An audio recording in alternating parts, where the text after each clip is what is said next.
there, very good evening and a warm welcome to the news live on Rupavahini Channel I. I'm Sharam Mascarenhas. A very good evening, I am Dishan Veerakone and we start off by taking a look at your top stories for tonight. The President says the Sri Lankan Health Service is able to control COVID-19 and seeks public assistance in this regard. 595 more COVID-19 patients have been fully recovered. The total number of fully cured reaches 8,800. The World Health Organization agrees to provide the COVID-19 vaccine to 20% of the local population. Several regions in Kurunegala have been exempted from isolated status, while 2 Grama Seva Niyadhari divisions in Angulana have been isolated. Instructions have been given to officials to provide fertilizer to paddy farmers in time for the Maha season cultivation. Legal action against 5 parliamentarians of the Samagi Janabala Vegaya. Now in our top story for tonight, President Gotabaya Rajapaksa says that the local health service is able to control the COVID-19 pandemic easily and that the people's support is needed in this connection. He made these remarks at the daily meeting of the COVID-19 Prevention Task Force this morning. The President has also pointed out that the COVID pandemic is a health problem and that it is the responsibility of the government and the health service to carry forward the country, safeguarding the people. He added that he strongly believes that the local physicians and the health sector, fully enriched with a higher knowledge among world communities, have the ability to overcome the challenge. President Gotabaya Rajapaksa said that different persons make different opinions. He added that, however, they have 3 alternatives. One is for a total lockdown through an all-island curfew. The next alternative is to not to do anything. The President further said that the third alternative is to engage in daily activities by means of some control. He also said that they are following this alternative. The entire country will not come under a lockdown, but only the vulnerable places will be isolated. He also said that only the needy will be hospitalized and the others will be subjected to home quarantine. පසුගිය කාලේ මේ Covid නිසා ආර්ථිකයේ විශාල වශයෙන් වැටුණා. මොකද අපි ක්‍රමයෙන් කොවිඩ් පාලනය කරගත්තට පස්සේ ක්‍රමයෙන් අපිට ආර්ථිකයේ යම් තත්යකට ගේන්න පුළුවන් වුණා. අපි මාස දෙකක් මේ රටේ කිසිම ආසාදිතයක් නැතිව ගෙන ගියා. දෙවන රැල්ලක් ආවේ හැම එක්කෙනෙක්ම මේක පහසුවෙන් ගත්තා. සෞඛ්‍ය උපදෙස් පිළිපැද්දේ නැහැ, කියලා තිබුණු දේවල් කරේ නැහැ. මේ නිසා සෑම දෙනෙක්ගේම වගකීම පැහැර හැරෙනවා. The President also said that the doctors should constantly educate the general public on the health instructions to be followed. President Gotabaya Rajapaksa said that the economy was subjected to a severe drawback in the recent past due to the COVID-19. He added that, however, they were able to control the situation and to elevate the economy to an appreciable condition. The country was run without any infected persons for 2 months. The President further said that the second wave has taken place as people fail to look at the threat in a serious manner. They have failed to adhere to health instructions and travel restrictions. The President also said that therefore all should fulfill their duties and responsibilities and follow the instructions. President Gotabaya Rajapaksa has inquired as to how the population could be fed and people engaged in employment if the country was subjected to a lockdown. කොහොමද අපි මේ දෙකම එකට ගෙනියන්නේ කියන එක තමයි අභියෝගය. කපාටම lockdown කියත හැකි, කර්ෆියු කියත හැකි. නමුත් ඒකෙන් එන පළවිපාක මොනවද කියන එක ගැන තීරුම් අරගෙන The President has also pointed out that the challenge to control the COVID pandemic and to maintain daily routine of the people could be won.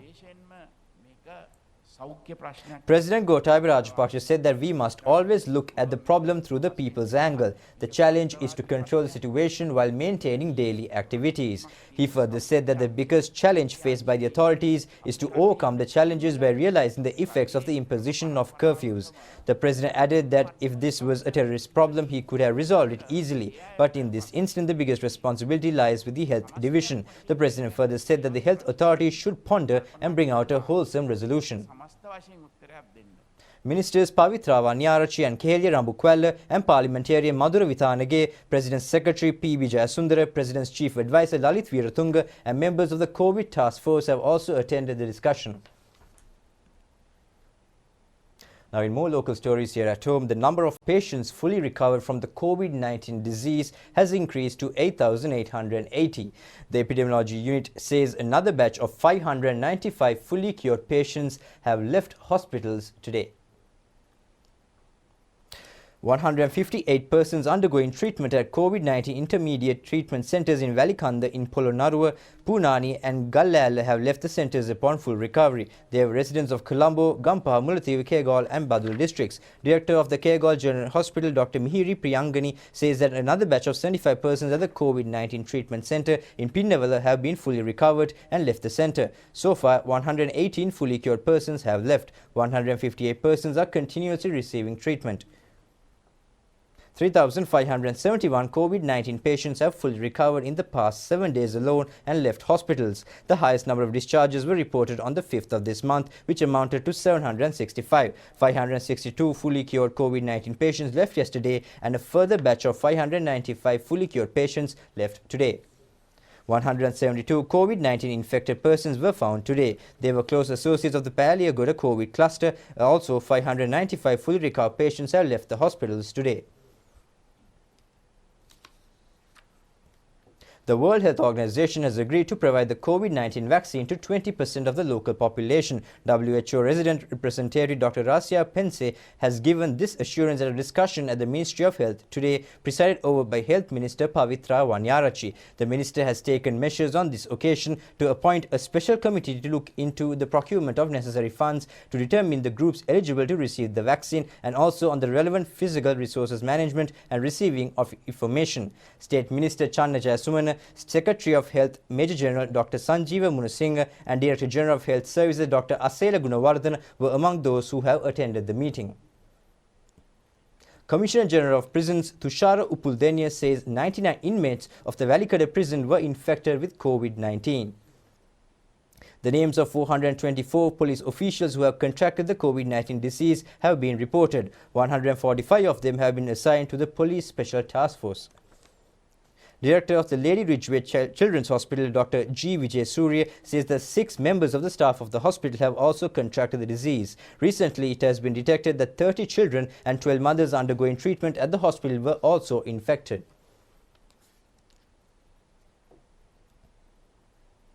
Special equipment to expeditiously receive results of PCR tests have been installed in the laboratory of the Bandaranaike International Airport.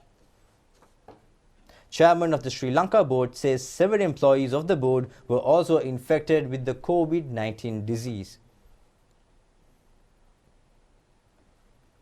The isolated status imposed on the Kurunegala urban limits other than the other 2 Grama Niladhari divisions of Illupugedara and Kadavidya was withdrawn with effect from this evening. It has also been reported that the status of isolation imposed on the Kuliyapitiya police division other than on the 3 Grama Niladhari divisions of Galagedara, Hammalava, Ihala Kalugamuwa was also withdrawn. The Grama Niladhari divisions of Angulana North and Angulana South in the Moratuwa Police Division has been isolated today until further notice. The National Operational Centre for the Prevention of Spread of COVID-19 further says that the quarantine curfew imposed in other areas was also lifted at 5 a.m. today. An appreciable decrease in the number of passengers was witnessed in train transport despite the deployment of office train services to Colombo Fort from many areas of the island. The Railways Department said office trains has been in operation according to the scheduled timetables with effect from today. Just a few passengers were seen in every compartment in the Sagarika train, which commenced journey from Galle to Colombo Fort this morning. The trains operate without stopovers in areas subjected to isolation. The office train Avisavela to Colombo Fort was also operated this morning. Our correspondents say SLTB and private buses have also been operated to facilitate the train passengers. This was how the Gampaha town was seen after the lifting of the quarantine curfew. Daily activities in Panadura town is returning normal. However, there has been a reduction in the number of passengers in all trains operated.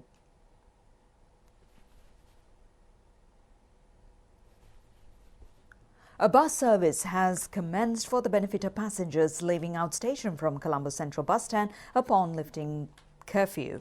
A spokesman of the central bus stand said that only half of the normal daily fleet of buses were deployed for services today. Our correspondents say that buses were added to passenger services from Makumbra Multipurpose Transport Centre as well. The highways remains open to the general public from today. The police has also taken measures to deploy roadblocks covering many isolated police divisions in Kalathura district, including Horana and Ingiriya. The police took measures to turn back those who have attempted to either enter or leave the isolated areas. The police have also warned the people who had arrived in Kalathura town disregarding the health guidelines.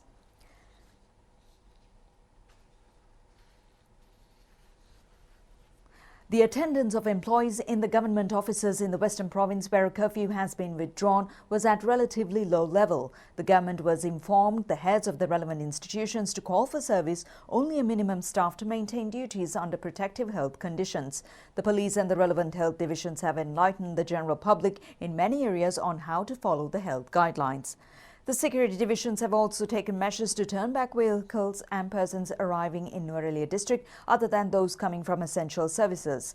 It has also been reported that some groups in the plantation community engaged in employment in Colombo and other areas are returning to villages to celebrate Deepavali. Meanwhile, the National Water Supply and Drainage Board says that all measures have been taken to provide a continuous water supply even under the existing circumstances. The board requests consumers to allow meter readings and issuing of bills without obstruction. Meter readers should be accommodated to engage in their duties without hindrances.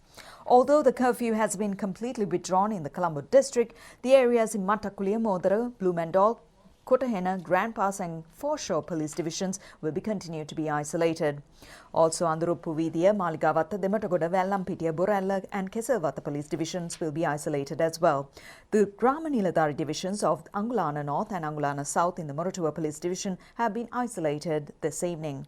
Also, the police have informed the residents of Metsanda Sevana, Mihijaya Sevana, Modara Ranmina Sevana, Sirisanda Uyana and Maligawatha NHS housing complexes to refrain from travelling outside and remain in their residences.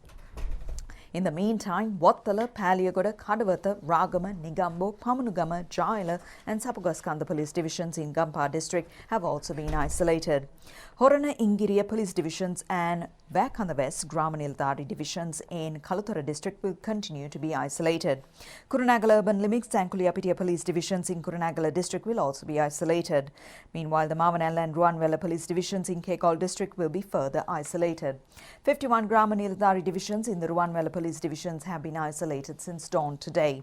An exemption from attending to duties have been allowed on pregnant police officers and female police personnel having children under the age of 2 years who are either residents of the Western Province or assigned for duties in the police station in the area.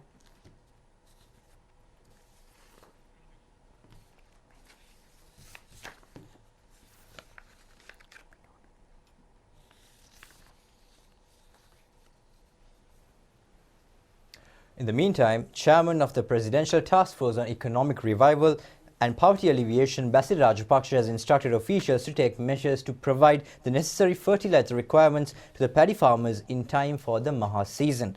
The estimated fertilizer requirement of the Maha season is 214,000 metric tons. Out of this quantity, 51,797 metric tons have already been distributed among farmers. This was disclosed at a meeting organized by the Presidential Task Force on Economic Revival and Poverty Alleviation to streamline the procedures pertaining to importation and distribution of fertilizer stocks. It has been pointed out that further 162,203 metric tons of fertilizer are to be handed over to the farmers. The National Fertilizer Secretariat said that it is receiving the necessary stocks which are to be distributed according to a systematic methodology. The government handles 10% of issuance of fertilizer requirements for crops other than paddy. Private companies import and distribute the remaining 90% of the fertilizer requirement. It has been dealt in depth at the discussion on the problems encountered by the private sector in the importation of fertilizer. The private institutions have pointed out the need to receive speedy approval on the importation of necessary fertilizer for the Yala season. They added that the approval to import fertilizer should be given by December. Chairman of the Commission, Basil Rajapaksa, said the government is focusing special attention on the quality and regularization procedures in the importation of fertilizer. At the meeting, it has also been revealed that the total fertilizer requirement of next year is 708,910 metric tons. 285,504 metric tons have been allocated for the Yala season. The fertilizer requirement in the Maha season is 423,406 metric tons.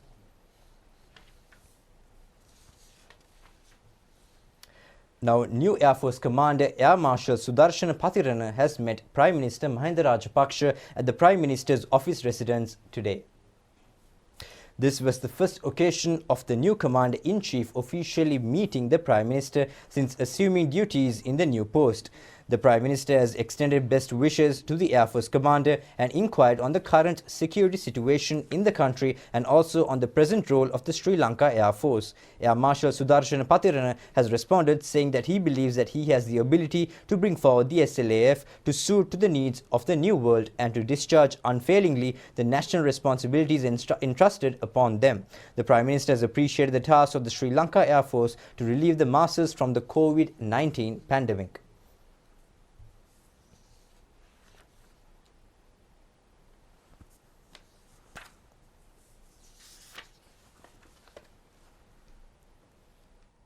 Handing over of 5,000 rupee allowances to families who have lost their livelihood due to the COVID pandemic and the provision of dried food valued at 10,000 rupees to families undergoing quarantine have taken place in many parts of the island today as well.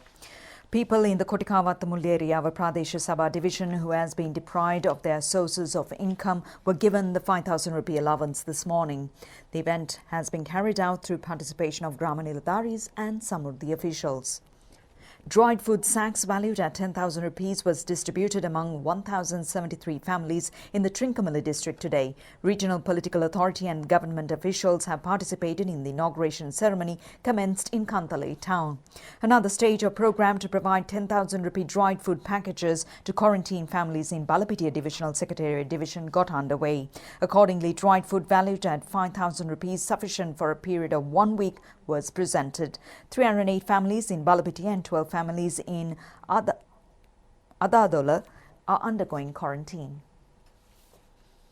Now, the special program to recite the Ratana Sutra and Javara Piritha to invoke blessings on the country and wish good health for the people around the world in the backdrop of the COVID-19 pandemic was held in temples across the country from 5 p.m. till 6 p.m. yesterday.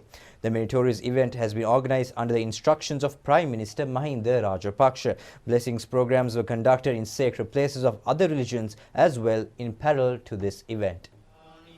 All religious observances covering all districts in the island have been organized according to health guidelines. The Pirit chanting at the Bellanvilla Raja Mahavihara was conducted under the patronage of the Viharadipati Venerable Dr. Bellanvilla Dharma Ratanathera.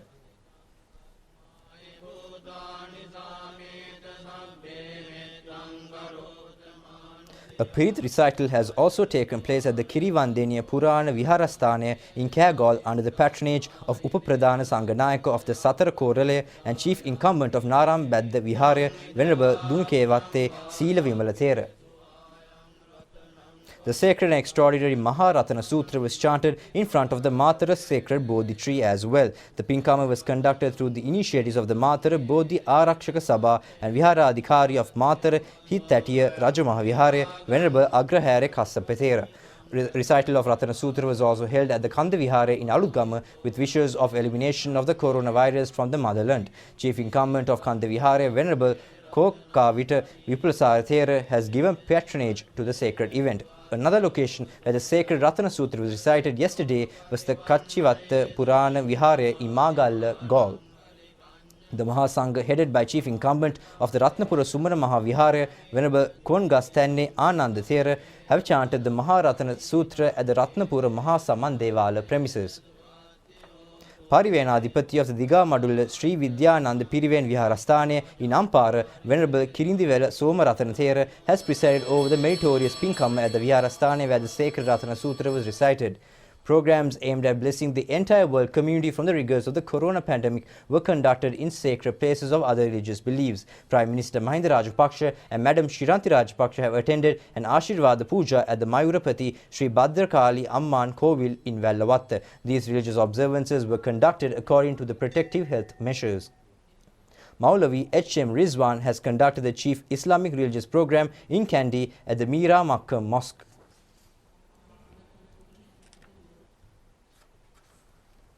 The Presidential Commission inquiring into political victimization of the previous government has decided to produce before the Appeals Court 5 opposition parliamentarians for making statements discrediting the authority of the Commission.